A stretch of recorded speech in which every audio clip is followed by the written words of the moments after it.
எடுப்பேன். செம்பெடுத்து பால் நிரப்பி நான் கொடுப்பேன். நீ குடிச்ச மிச்சம் மீதி நான் குடிப்பேன். ஒன்னாக சேர்ந்துதான் சந்திரனை பார்க்கணும்.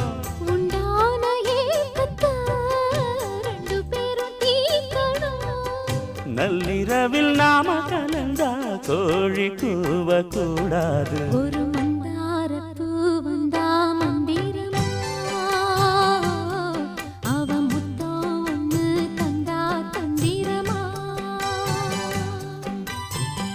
மலையோரம் மாந்தோப்பு, மாந்தோப்பில் பூங்காத்து சுகமாக வீசும் சாயங்கால வேளையில்